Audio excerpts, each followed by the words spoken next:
اللہ لا یہدی القوم الکافرین، یقین رکھو کہ اللہ تعالیٰ کافر لوگوں کو ہدایت نہیں دیتا۔ اچھا خیر، یہ باتیں ہو گئیں۔ اللہ تعالیٰ ہم سب کو قرآن پر عمل کرنے کی توفیق عطا فرمائے۔ آج کا اصل مسئلہ یہی ہے کہ ہمارا قرآن پر ایمان نہیں ہے۔ قرآن خانیوں کے لیے، مٹھائیوں کے لیے، تراویحوں کے لیے، گھر میں برکت کے لیے، دکان میں برکت کے لیے، تیجا چالیسویں کے لیے، پھونک مارنے کے لیے، شفا کے لیے، تمام چیزوں کے لیے قرآن ہے، لیکن ہمارا یہ ایمان نہیں کہ قرآن عمل کے لیے بھی ہے۔ قرآن کو عمل کی نیت سے کون پڑھتا ہے؟ ورنہ تو اللہ تعالیٰ نے اکثر احکام بتا دیے۔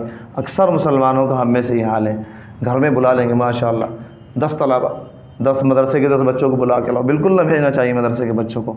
حضرت تھانوی رحمۃ اللہ علیہ نے شروع سے کمال کے آدمی تھے، مجدد تھے ہی، خیر 100 سال پہلے فرما دیا تھا کہ طلبہ بالکل نہ جائیں کسی کے گھر میں۔ اور میں تو اس میں بھی طلبہ کی ذلت سمجھتا ہوں، یہ شاہی لوگ ہیں، اللہ کے دربار کے لوگ ہیں، یہ گھر گھر کھانا لینے نہیں جائیں گے۔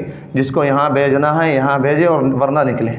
ایک صاحب نے کہا کہ کچھ خدمت ہو طلبہ کے متعلق بتا دیجئے، فرمایا نہیں بھائی کوئی خدمت نہیں۔ آج کا کوئی ہوتا، ہاں اتنے پیسوں کی ضرورت ہے، ہمارے یہاں گرم پانی کی ضرورت ہے، ہمارے یہاں ٹین پڑے ہوئے چھت کی ضرورت ہے، 1 لاکھ کا خرچہ ہے، ہم آپ کے پاس لکھ کے بھیج۔ فرمایا کوئی ضرورت نہیں، یہ سب شاہی لوگ ہیں، بادشاہ کے خزانے سے ان کے پاس پہنچتا رہتا ہے۔ تو بس آج کے لوگوں نے بس گھڑی گھڑی کیا کہنا، ہر ہفتے ہی بات کہنی۔ آج کے لوگوں نے مطلب خود تو ذلیل ہوئے، علم دین کو اتنا ذلیل کیا، مدرسوں کو ذلیل اتنا کر دیا، بس ہر وقت چندہ چندہ چندہ، رسید اٹھائی وہاں، رسید اٹھائی وہاں، رسید اٹھائی وہاں۔ ان لوگوں کا مقصد ہی یہ نہیں ہے۔ حضرت تھانوی رحمۃ اللہ علیہ لکھتے ہیں اگر کوئی چندہ لے کر کہے نا آپ کا شکریہ، فرمایا سمجھ جاؤ پکی بات ہے، یہ کھائے گا۔ شکریہ کرنے کا کیا مطلب؟ ہم نے آپ سے پیسے لیے ہیں، آپ پر ہمارا احسان ہے، ورنہ آپ ڈھونڈتے پھرتے کہیں صحیح مدرسہ بتاؤ، کوئی صحیح علاقہ بتاؤ۔ ہم نے صحیح مصرف آپ کو بتایا ہے تو ہمارا احسان ہے نا آپ کا، ہم آپ کا شکریہ کیوں کریں بھائی؟ جزاک اللہ خیر کہہ دیا جائے۔ حضرت تھانوی رحمۃ اللہ علیہ کے الفاظ ہیں، حضرت فرما رہے تھے کہ ایک جگہ میں نے دیکھا کہیں کسی علاقے میں صاحب چندہ کر رہے تھے، کسی نے موٹی رقم دے دی اور موٹی رقم دیکھ کے خوب زور سے کہا شکریہ۔ حضرت فرمایا بس یہ کھائے گا یقینی طور پہ، آپ یہ تو ہر کسی کے بارے میں نہ سمجھا کریں، تو بتایا میں نے حضرت کا ملفوظ۔ کہنے لگے نہیں ہمارا احسان ہے، ہم نے تمہارے پیسے لیے، اس کو محفوظ رکھا، پھر صحیح جگہ لگایا۔ زکوٰۃ کہاں لگتی ہے یہ ہم دیکھتے ہیں، مسجد میں لگ سکتی ہے یا نہیں، کون طلبہ زکوٰۃ کے مستحق ہے، ہمارا احسان ہے تو۔ لیکن آج کے عام بس سمجھ جائیں، آج کے جو لوگ پھر رہے ہیں رسیدیں اٹھائے، انہوں نے اتنا ذلیل علم دین کو کیا، خود بھی ذلیل ہوئے، علم دین کو ذلیل کیا۔ اب بس جہاں دیکھی چندے والے کی صورت، بس لوگوں کے ذہن میں حقارت۔ ارے بھائی اس سے اچھا تم کچھ کام کر لیتے، کچھ کام سیکھ لیتے، تمہیں کس نے کہا تھا رسیدیں اٹھا کے پھرنے کو؟ اور رہی بات اگر چندہ نہیں کریں گے تو کام کیسے چلے گا؟ کام کس کا ہے؟ مدرسوں کا کام کس کا ہے؟ اللہ تعالیٰ کا۔ اگر نیت میں اخلاص ہے، اللہ تعالیٰ کے لیے کام کیا جا رہا ہے تو کام وہ خود کریں گے، وہ خود لوگوں کے دلوں میں ڈالیں گے، خود آپ کے پاس پہنچائیں گے۔ ہمارے حضرت کے پاس تو ایک صاحب، یعنی کئی واقعات، ایک صاحب کو 1 گھنٹے تک کار میں بیٹھے رہے باقاعدہ کہ مجھے پیسے پہنچانے ہیں دارالفتاء والارشاد میں۔ ایک مولوی صاحب آئے دارالفتاء سے نکل کے 1 گھنٹے بعد خوب رگڑا، حضرت مالداروں کو خوب رگڑتے تھے کہ ان لوگوں کے ذہن میں یہ ہے کہ مدرسے ہمارے چندوں سے چلتے ہیں، مسجدیں ہمارے چندوں سے چلتی ہیں، دینی کام ہمارے چندوں سے چلتا ہے۔ فرمایا نہیں بالکل نہیں، میں ان لوگوں کی میں مٹا کر رہوں گا۔ 1 گھنٹے تک اس سیٹ کو انتظار کروایا۔ 1 گھنٹے بعد ایک مولوی صاحب گئے تو انہوں نے بس صرف اتنا پوچھ لیا کہ آپ کی رقم کہاں لگتی ہے؟ مولوی صاحب پھر غائب۔ وہ سمجھو گے شاید مولوی صاحب رجسٹر لائیں گے دکھانے کے لیے، جی یہ دیکھو یہ عمارت ہے، یہ اتنے بچے ہیں، اتنا مطبخ ہے، مسجد یہ بن رہی ہے، اتنا سیمنٹ چاہیے، اتنا ریت چاہیے۔ مولوی صاحب پھر غائب۔ پھر انہیں 1 گھنٹے انتظار کرا، مولوی صاحب کی کوئی خبر نہیں، وہ واپس گئے۔ بچی نے بھیجا تھا، بچی حضرت سے تعلق رکھتی تھی، بچی نے کہا حضرت سے فون کر کے ہوا میرے والد صاحب پیسے دینے آئے تھے، بڑی رقم تھی بہت، لیکن آپ کے یہاں سے ایک صاحب آئے بھی، ان سے پوچھا کچھ حضرت، اور وہ پھر دوبارہ چلے گئے۔ حضرت نے فرمایا کہ آپ نے والد کو کہیے اگر انہیں ہم پر اعتماد نہیں تھا تو پیسے لے کر آئے تھے کیوں؟ کس نے کہا تھا انہیں پیسے لے کر آنے کا؟ یہ پوچھنا کہ آپ رقم کہاں لگاتے ہیں یہ دلیل ہے اس بات کی کہ تمہیں ہم پر اعتماد نہیں۔ دیکھ کہاں بالکل معاملہ الٹا ہو گیا۔ اب دیکھو کس قدر دل میں عظمت پیدا ہوئی ہوگی اللہ والوں کی، یہ شاہانہ لوگ ہیں۔ اب بھاگے لائن لگا رکھی، اللہ میری تو رمضان میں لائنیں لگاتے ہیں، پتہ نہیں بیچ میں کہاں سے بات آ گئی، کرنا تو کچھ چاہ رہا تھا، آ گئی یہ بات، لیکن سن لیجیے کام کی بات، لائنیں لگا رکھی پوری۔ ایک صاحب کا منی آرڈر آیا، یہ سب حضرت تھانوی کے لوگ تھے نا، حضرت کی بات اعلیٰ تھی، یعنی موجودہ 20 سال پہلے کی بات بتا رہا، 30 سال پہلے کی، حضرت کے زمانے میں ایک صاحب کا منی آرڈر آیا، اس پر لکھا ہوا تھا کہ یہ رقم مصرف زکوٰۃ کی، یعنی اس کو زکوٰۃ میں خرچ کیا جائے۔ حضرت کے جو نائب تھے بھی حیات ہیں، مفتی عبدالرحیم صاحب، انہوں نے اتنا پڑھا کہ یہ زکوٰۃ میں لگنی، یہ مصرف زکوٰۃ کی رقم ہے، فوراً سارا پیسہ واپس، اور حضرت کو آ کے بتایا کہ حضرت ایسا ایسا ہے۔ حضرت نے کہا بہت ماشاءاللہ، بہت اچھا، بہت اعلیٰ، آپ نے میرے پاس رہنے کا حق ادا کر دیا۔ بھائی آپ نے یہ لکھا کیوں کہ زکوٰۃ میں لگائیے اس کو؟ ہم تو خود جب اتنا کہہ دینا کافی تھا کہ یہ مطلب یہ رقم زکوٰۃ کی ہے، اب ہم خود دیکھتے کہ زکوٰۃ کے مستحق لوگ کون ہیں، کہاں زکوٰۃ کی رقم لگ سکتی ہے۔ آپ نے جو اوپر سے یہ بھی لکھا کہ اس کو زکوٰۃ ہی کے مصرف میں لگائی جائے، تو اس کا مطلب یہ ہوگا آپ کو ہم پر اعتماد نہیں، اپنی رقم اٹھا کر لے جاؤ، چلو یہاں سے نکلو۔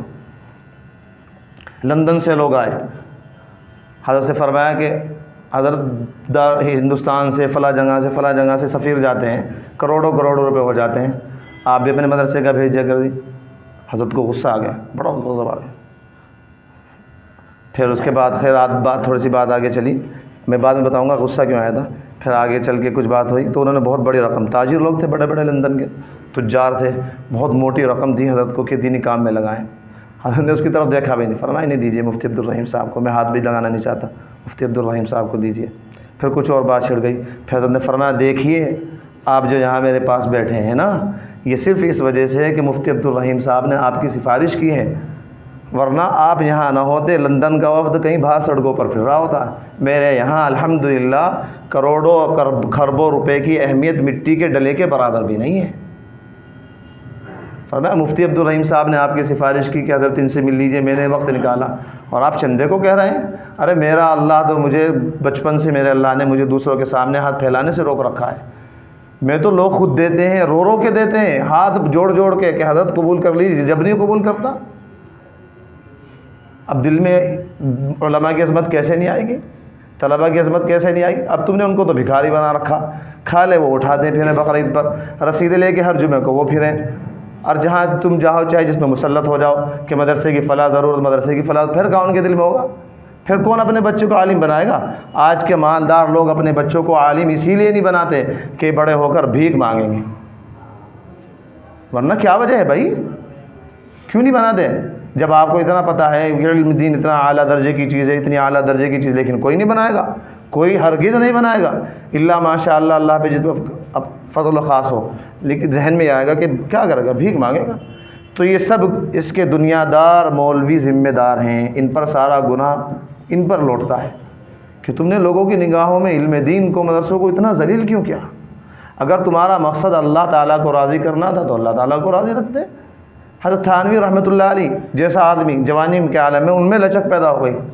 حضرت مولانا رشید احمد گنگوہی صاحب ہمارے گنگو کے فقیہ وقت تھے، ان کو امام ابو حنیفہ بھی کہا جاتا ہے۔